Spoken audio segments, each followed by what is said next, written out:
Povo de Deus, Ezequiel capítulo 16. O que nós temos aqui? Mais uma ilustração, mais uma parábola, mais uma vez Deus usando o recurso comparativo para falar ao povo de Israel e mais uma pancada, né, no povo de Israel, mais uma ilustração terrível que mostra o quão profundo era o pecado do povo. Bom, no contexto cultural da época, nos povos pagãos, tem aquela questão da família sempre esperar o nascimento de um menino. Menino é guerreiro, vai para a guerra. Menino assume o trono. Em geral, menino é o esperado. E também tinha aquela prática, muitas vezes, a criança nasceu mulher, aí muitas vezes era colocada, jogada fora, deixada a esmo, para que ela pudesse morrer naturalmente, porque mulher muitas vezes era rejeitada. Se nascer com defeito, então, aí já era, é morte certa. Então essa é a prática dos povos pagãos, né? A menina, a criança, a mulher, ao invés de receber os cuidados naturais que toda criança recebe, por ser mulher e pior ainda, se nascer com defeito, aí é jogado fora, destratado, porque não se honra. Aí Deus então pega esse contexto cultural, não é isso? E ah, vai fazer uso para uma comparação. E também ah, ele vai fazer uma comparação espiritual do DNA da origem do povo de Deus. Porque o povo de Deus, quando nasce em Abraão, lá em Ur dos Caldeus, né, como começa a existir em Abraão, né, tanto é Abraão sai da tua parentela, começa a existir de forma pura, vamos dizer assim, né? É um povo que, no seu DNA, ele nasce sem mácula. Porque quando Deus estabelece as suas normas, tudo no momento que está estabelecido, está tudo bonitinho. É o começo de tudo, não é isso? É uma criança. Então, no sentido é, é, de povo.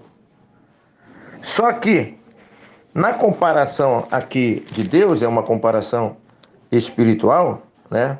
No versículo 3 diz assim, ó: e diz, assim diz o Senhor, Deus de Jerusalém, a tua origem e o seu nascimento procedem da terra dos cananeus. Teu pai era amorreu e tua mãe hebreia, eteia. Ou seja, essa prática aí espiritual que você está tendo, esse teu comportamento, né, é lá no comportamento lá de fora. Portanto, quem é teu pai, quem é tua mãe, nessa prática aí que você está tendo, são os amorreus, são os pagãos. Porque esse DNA não vem meu. Esse DNA não é meu. Essa origem não é minha. Porque minha origem é lá em Abraão, bonitinho, direitinho. Começou direitinho. E essa é minha origem no sentido espiritual. Agora, no sentido espiritual e, vamos dizer assim, também físico, né? Agora, essa realidade que vocês estão vivendo é uma realidade que tem origem no paganismo. Isso não é comigo, isso não tem relação comigo. Então, espiritualmente, né, vocês estão procedendo dos cananeus. Espiritualmente, os amorreus são os pais de vocês. Então, é uma comparação que Deus faz de todo um comportamento do seu povo. Isso não tem a ver com o meu DNA espiritual. Isso tem a ver com o DNA, com a vida espiritual dos povos pagãos. Aí ele vai fazer a comparação, né? Poxa, você quando nasceu, né, no sentido espiritual, os seus pais rejeitaram vocês, né? Vocês, quando nasceram, não teve cuidado direitinho de dar o banho de vocês, é isso, limpar, cortar o cordão umbilical de vocês e fazer todo aquele procedimento que toda criança precisa quando ela nasce, né? Inclusive aqui no procedimento eles falam até de um ato que é interessante, né? Seria interessante os médicos hoje pesquisar, né? Passa a pessoa em sal, a criança no sal, lava ela, limpa o sangue dela, passa ela no sal, né? Tem um sal aqui também no processo, né? Você não aconteceu isso contigo. Você foi abandonado, entendeu? Você foi abandonado. Aí eu fui lá e te peguei. Eu te peguei como criança, eu cuidei de você, né? Cuidei das tuas feridas, fiz tudo direitinho como devia fazer. Aí na continuidade da comparação, aí você foi crescendo uma menina bonita, os teus seios foi aparecendo, né? Aí eu me interessei por você, eu peguei você como mulher, é isso? Cuidei bem de você. Inclusive aqui lá em cima, quando fala que essa criança foi lançada ao vento, né, com sangue, com tudo, que não foi cuidado devidamente, ah, mais abaixo ele fala que na verdade pegou ela como mulher, versículo 8, não é isso? Fez uma aliança, e casou com ela. E no versículo 9 ele fala o seguinte: então te lavei com água e te enxuguei do teu sangue e te ungi com óleo, viu? E te ungi com óleo.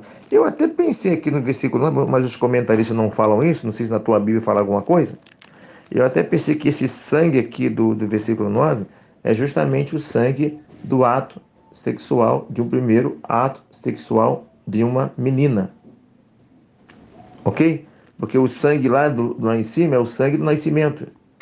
E o sangue aqui já é o sangue no casamento, no primeiro ato sexual. Mas os comentaristas não falam sobre isso. Se a tua Bíblia fala uma coisa sobre isso, vê se esse versículo 9 aqui não se refere ao primeiro ato sexual de uma menina com seu marido. Pode ser, mas aqui os comentaristas não falam, dando a ideia que está fazendo menção justamente àquele sangue lá ainda, de que a criança foi largada quando nasceu e ela foi cuidada. Em vez de ser lavada, enxugado o sangue, fazer todo um processo de cuidado, não teve. Pode estar repetindo aqui, ou já, no meu entendimento, já que já está num processo de casamento, aqui eu achava que poderia ser o ato sexual, mas os comentaristas não falam sobre isso. Enfim, eu cuidei de você, eu casei com você. Aí depois, o que eu fiz mais interessante que o versículo 11? Eu adornei você, te enfeitei, né? Com um bracelete nas mãos, né? Colar a roda do teu pescoço, coloquei um pendente no nariz, arrecada, arrecadas, arrecadando as orelhas e linda coroa da cabeça. Ou seja, você vê aqui que no contexto cultural, já falando sobre isso, as mulheres hebreias, elas eram muito vaidosas, elas usavam brinco, piercing, né? E olha que na comparação aqui é Deus falando, ó, eu fiz isso por você, mostrando que isso faz parte da cultura hebraica, que as mulheres usavam essas coisas e que Deus não tinha dificuldade nenhuma com isso. A mulher hebreia era muito mais vaidosa que as mulheres de hoje, não tem a mínima dúvida disso. Usavam muito mais enfeite, muito mais apetrecho do que as mulheres de hoje, não tenho a mínima dúvida disso. Então eu fiz isso por você, ou seja, fiz aquilo que você gosta, te enfeitei, né? Então Deus não tem problema com isso, quem tem problema com isso somos nós, a nossa cultura, mas Deus não tem problema com isso. Então, sabe, botei você bonita, né? E aí você vai e abandona tudo isso e vai atrás de quem? Vai atrás daqueles que te rejeitam, daqueles que não te deram o devido cuidado, né? Você vai se prostituir com aquelas pessoas. Impressionante isso, né? Aí correu a fama entre as nações do que você é.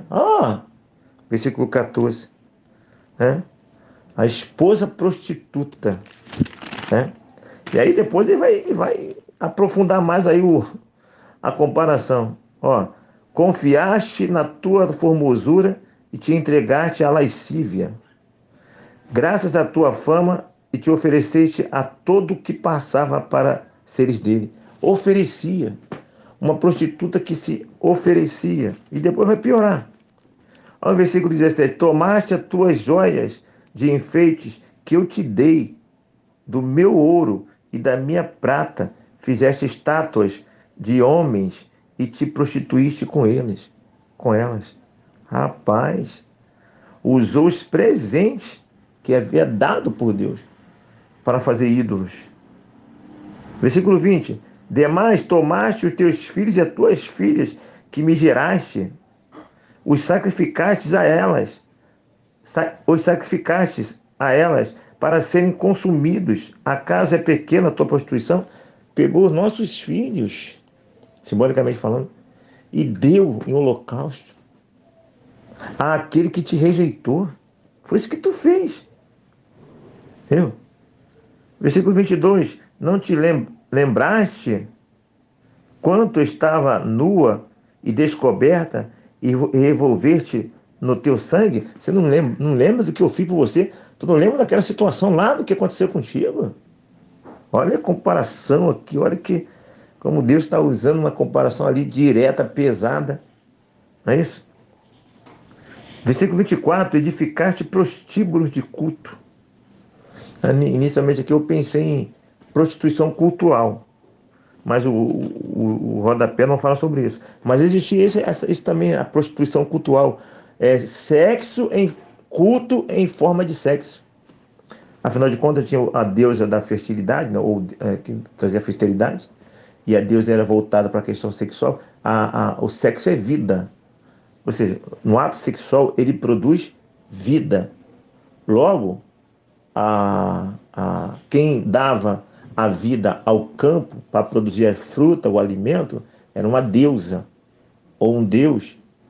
E essa deusa, esse deus, está muito ligado à questão sexual. Então, quando a pessoa praticava o ato sexual, ela estava celebrando a vida. Ela estava gerando vida. Ela estava cultuando. Senhora Deus, vamos dizer assim, a senhora que produz vida, produza vida à nossa colheita, produza vida a todos nós. E aí, já que a Deus era ligada à questão de orgia, de sexo, então você cultua essa deusa ou esse Deus praticando o ato sexual, porque o ato sexual é um ato de gerar vida. A deusa que eu sirvo gosta disso. O Deus que eu sirvo gosta disso. Então eu pratico em homenagem, porque Ele é o dono da vida. Eu estou praticando aqui o que é a tua essência, que é a vida, porque ato sexual é vida. E assim existia a prostituição cultural. Aí se prostituía, o dinheiro que ganhava da prostituição mantinha o templo. Era dada para o templo e o templo ficava bonito em honra à deusa por meio da prostituição. Então fazia toda uma ligação doida. Eu acho que, pelos comentaristas, aqui não está retratando isso, mas já existia isso naquele contexto. Aqui está mais retratando prostíbulo, no caso, é prostituição espiritual, vários deuses, tudo quanto é lugar tinha Deus. Estava marcado, lembra da visão de Ezequiel, as paredes cheias de deuses? Sabe, a idolatria, assim, mas aquela idolatria escancarada e, sabe, de maneira abundante. E Deus está dando a comparação do que está acontecendo. Olha o que diz agora no versículo 25, nessa versão aqui, ó, da Bíblia Plenitude, capítulo 20, versículo 25. 16, 25. Edificaste prostíbulo de culto e fizeste elevados teus altares por todas as praças.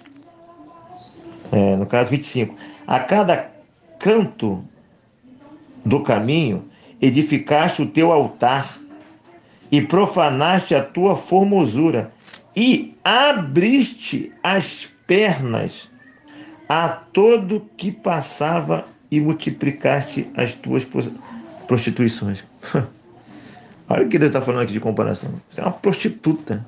Você está abrindo a perna para os seus maridos adúlteros, né? Também te prostituíste com filhos do Egito, teus vizinhos de grandes membros. Olha, vizinho de grandes membros, e multiplicaste a tua prostituição para me provocares a ira. Filho, é Deus falando isso aqui, né? Eu coloquei esse texto em grupo de pastores, compartilhei, e eu não sei como é que você se sentiu vendo esse texto, que eu coloquei esse texto no grupo, no nosso grupo da igreja. Pessoas se escandalizam, acham que é um texto ofensivo. Entendeu? É muito pesado. Isso aconteceu. Eu compartilhei o texto e disse, não, eu me senti, acho que o texto é muito ofensivo. Podia colocar outra versão menor, que é menos agressivo. Ó, o texto está condenando o pecado, está falando de pecado. O próprio Deus, a própria Bíblia, está denunciando o pecado grave, e tem pessoas escandalizando, dizendo que eu deveria usar um texto menos agressivo. Ué, estou falando de pecado, gente. Você está me dizendo, então, que eu tenho que ser menos agressivo com o pecado? Amenizar o texto que fala claramente de pecado. Se o próprio Deus está usando uma ilustração pesada para mostrar o quão pesado era o pecado do povo. Percebe? Versículo 28. Também te prostituíste com os filhos da Assíria, porquanto eras insaciável. Olha só. Ela se prostitui com todo mundo, porque é uma prostituta insaciável, ninfônica. Acho que tem essa expressão, né? Pessoas insaciáveis sexualmente que são ninfônicas, se não me engano. Vou pegar isso no dicionário. Há hoje pessoas em tratamento psicológico, tratamento terapêutico, porque são pessoas simplesmente viciadas em sexo. Precisam de tratamento, né? E Deus está falando isso do povo dele. Vocês são insaciáveis. Você se prostitui com todo mundo. E vai piorar ainda. 32. Foste como mulher adúltera, né? Que em lugar de seu marido recebe os estranhos. Tá vendo? Ele está fazendo. Você é prostituta. Povo, você é prostituta. Você está abrindo a perna para estranho. E você chama todo mundo, né? Várias pessoas. É isso que ele está falando. 33. A todas as meretrizes se dá a paga, mas tu dás presente a todos os teus amantes. Ela que pagava, ela que agradava a prostituta. Tu, além de ser prostituta, o normal da prostituta é receber, você agradar.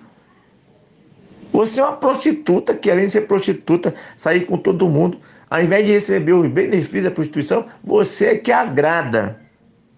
Isso. Eu lá em casa, lembrei agora da minha irmã, mas eu fazia isso brincando com ela não de brincadeira, de zoação de família. Aí quando não éramos cristãos, nós íamos pro baile, né? E minha irmã sempre foi muito namoradeira. É. Aí volta e meia, quando a gente tá brincando, um encarnando o outro, eu falava assim, rapaz, a Francinete, a Nete, ela teve muito namorado, sabe de quê? É pro baile, na hora da música ali, na hora de dançar, ela que procurava assim, você quer dançar comigo? Você quer dançar comigo? Aí minha irmã, mentira, sei o que é, você que ia chamar as pessoas para dançar. Assim é fácil para namorar muito. É porque eu sempre, quase não namorei, né? Eu quase não namorei. A minha irmã namorou muito, meu irmão namorou muito, só eu que sempre fui o devagar. Aí percebe que tá muito feio, né? Nunca namorou, ela fez, eu pensei que ia ficar encalhado, né? A Bianca, a Bianca que te salvou. Aí eu, para não ficar para trás, né? Pra me defender, né? Falei, tu namorou muito porque tu convidava para namorar. Aí é fato, tu pedia para namorar. Aí pedia assim. Aí é só uma brincadeira. Mas no caso aqui não é brincadeira, naquele caso é sério. O, o, o povo se prostituía, ia atrás dos maridos e ainda dava agrado para conseguir a prostituição. Impressionante. Olha que Deus está falando do povo. Olha, imagine o profeta falando isso para o povo, para a liderança. Liderança essa que pode simplesmente mandar, igual fizeram com Jesus, tentaram fazer com Jesus no caso, depois ele deixou fazer, porque em certo momento Jesus falou um negócio lá, pegaram o pé, vou matar esse cara agora. Mas Jesus foi, saiu do meio dele e acabou lá em João capítulo 8. Outros profetas, prende ele agora, mata ele agora. Então o profeta está falando isso para a liderança. Olha o que ele está falando para o povo. Olha o que Deus manda ele fazer. Eu fico imaginando o Jeremias, depois que ele ouviu essa palavra. Vai lá, Jeremias, vai lá e fala. Aí eu fico imaginando o Jeremias. Eu falei, pô, vou ter que falar isso. Cara, eu vou ter que falar isso, tem que pregar isso. Vai lá e prega. Não está aqui o texto, mas eu fico imaginando, conjecturando, como Ezequiel recebeu isso e tem que levar um sermão desse para aquele povo rebelde. Povo que o rei fala assim, ó, mata agora, tira o pescoço dele agora, lembra de Herodes? O que você quer? Ah, eu quero a cabeça de João Batista. Vai lá, pega a cabeça de João Batista e mata. E aí daquele que não obedeceu a Herodes na ordem dele. Então, imagine o profeta ter que levar essa palavra. Impressionante, né? Versículo 35. Portanto, ó meretriz, ouve a palavra do Senhor. Portanto, ó prostituta, ouve a palavra do Senhor. Versículo 39. Entregar-te-ei nas suas mãos e derribarei o teu prostíbulo de culto e teus elevados altares despir-te-ão de teus vestidos. Tomarão as tuas filhas joias de deixar. Ou seja, sabe aquele que você se prostituiu? Você me abandonou, você está pagando para o outro vir deitar contigo, sua prostituta. Então, sabe o que vai acontecer? Esses que você está fazendo, é eles que virão em você e vai arrebentar com você. Não vai poupar. Aqueles teus amores é que vai vir para te destruir, ou seja, a Babilônia, os inimigos. Percebeu a mensagem pesada de Deus, direta? E em que situação, vamos dizer assim, Deus colocou Ezequiel? Vai lá e prega, filho, e fala isso aí. Não, aí vem cá, não temas que eu estou contigo. Só que eu imagino que ele já deve ter conhecido a história de Jeremias, o contemporâneo dele. O estar contigo não significa ausência de dores, de problemas. O estar contigo não significa que não vai poder ser morto, que muitos profetas foram mortos. Então está no contrato, está no pacote, a possibilidade de sofrimento estava no pacote, está até hoje no contrato, a possibilidade de morte por causa do Evangelho. Tudo está no pacote. Vá lá e prega, o Ezequiel. Vá lá e prega. Meus irmãos. Duro esse discurso. Quem pode ouvir?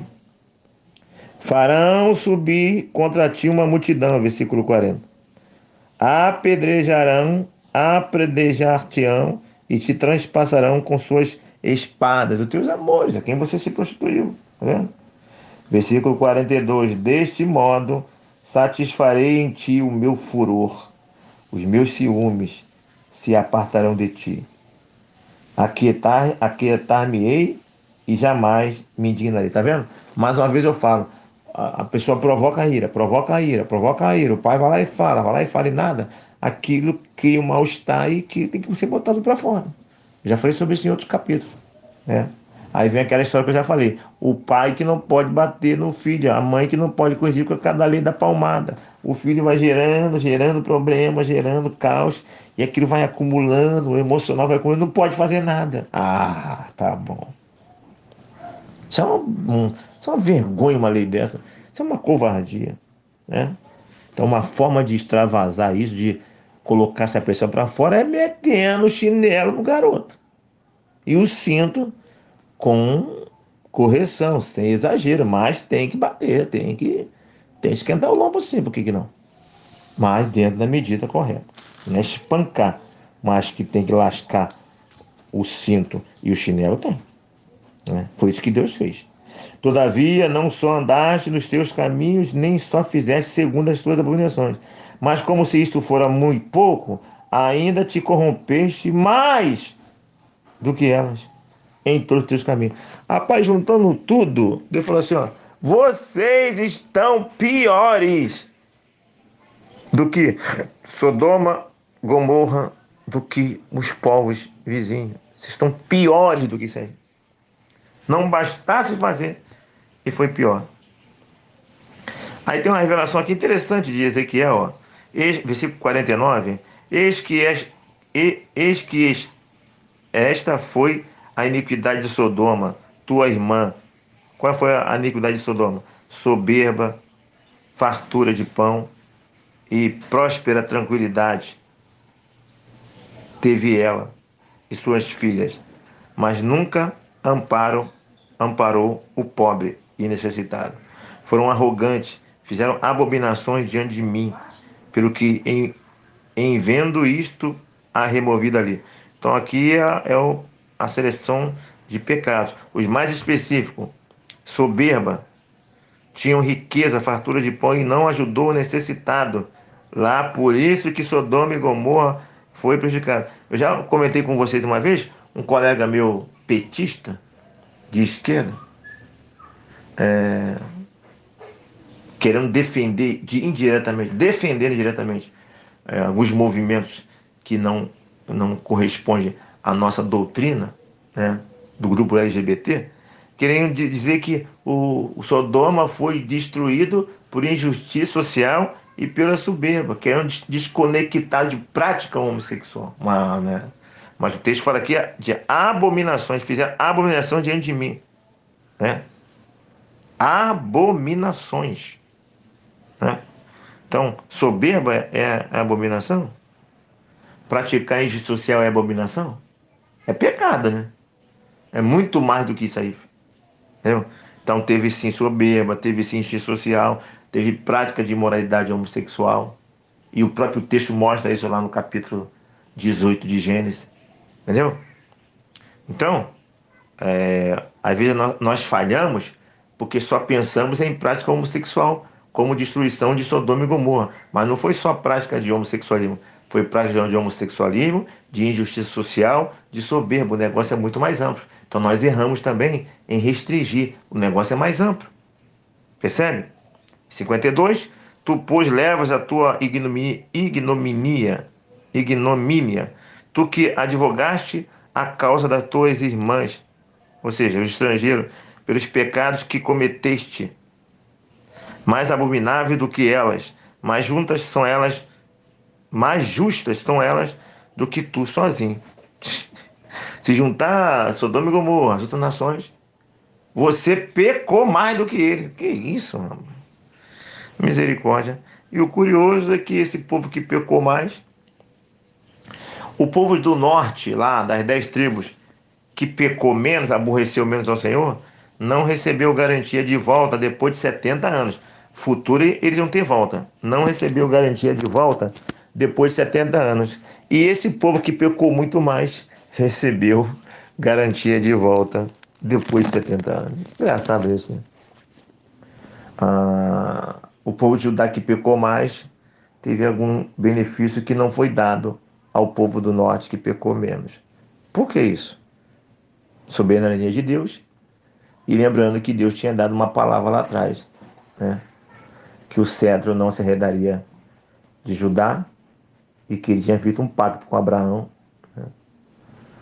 com os patriarcas. Então tem a ver também com a palavra que ele deu e que ele não pode voltar atrás. É mais por causa dele, por causa da palavra dele e não por causa do povo.